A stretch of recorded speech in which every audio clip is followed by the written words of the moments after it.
Are now debating what to do with Christopher Columbus statues. There are growing calls in many communities to have these monuments removed. Channel 3 Eyewitness News reporter Mike Savino is live in Southington now with more on this controversy. Mike? Yes, Dennis, we're even starting to see petitions popping up to remove some of these statues, like the one here in Southington. In other towns, we're seeing officials be proactive, trying to take them down to avoid vandalism and destruction. But all of this is even prompting town officials to talk about what to do with these statues in the long term. We felt let's move it now.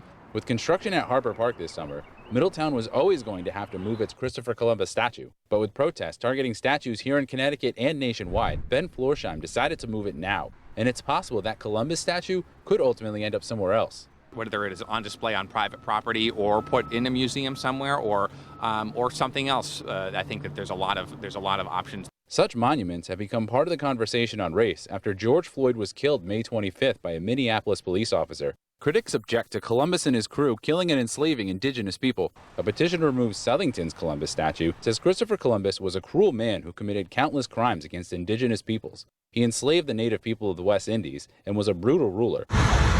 Other towns were in the same situation. New London removed its Columbus statue after vandalism, and community leaders in New Haven want to take down its statue in Worcester Square.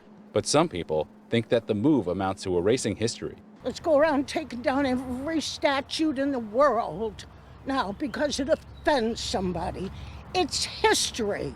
Florsheim agrees that there could be middle ground, perhaps giving the statue to a private group. History, some elements of it belong in public, some elements of it belong in textbooks, some elements of it belong in history museums. Now, New Haven Mayor Justin Ellicker put out a statement this afternoon agreeing with those community leaders. As for Southington, we reached out to the organizer of the petition and to the chairwoman of the town council. We did not get a response from either of them. Reporting live from Southington, Mike Savino, Channel 3 Eyewitness News. All right, Mike, thank you. We're also following developments.